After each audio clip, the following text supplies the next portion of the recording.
This is Uhuru's News. Hushpuppi, Abba Kyari threatened America's interest, hence he must be brought to America for prosecution.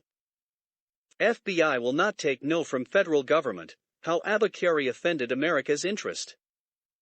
Since People Gazette broke the news last week that a judge in the United States had issued a warrant of arrest for Nigeria's disgraced police officer Abba Kyari, questions have spread as to why.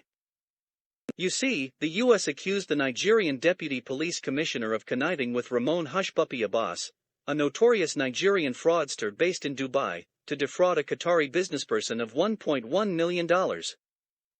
So Nigerians have been asking, what is the business of the U.S. in all of this? After all, neither Mr. Kyari nor Hushpuppi nor even the victim was in the U.S. when the crime was allegedly committed.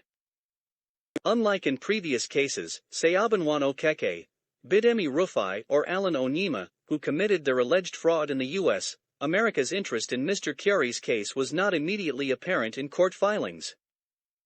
Even though the indictment was lengthy and detailed in establishing connivance in wire fraud and money laundering, while making direct connections between other co-conspirators in America, the People's Gazette had to write the U.S. prosecutors to get clarification as to how Mr. Kyari violated American law that would justify his extradition. Here's what we learned. American prosecutors, in their complaint, established a relationship between Mr. Kyari and Hushpuppi. They also established that there was a relationship between Hushpuppi and two female co-conspirators in the U.S. Motenreo Fashola, who has a child with Hushpuppi, has been a resident of New York, while Bolatito Agbabayaka has been living in New Jersey. Both women were in charge of Wells Fargo and Capital One bank accounts used by the syndicate to defraud the Qatari businessperson. Mr. Kyari arrested and detained Chibuzo Vincent for 5 weeks to block him from further dissuading the Qatari businessperson not to send money to the U.S. bank accounts run by the two women for Hushpuppi.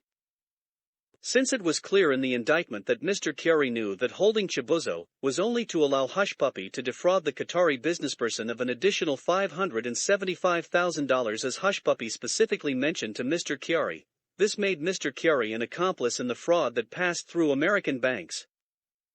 After the Qatari businessperson, who was not identified in court filings, transferred funds into the American bank accounts, Messrs. Fashola and Agbabayaka collected the money and laundered it, through purchases and wire transfers directed by Hushpuppi.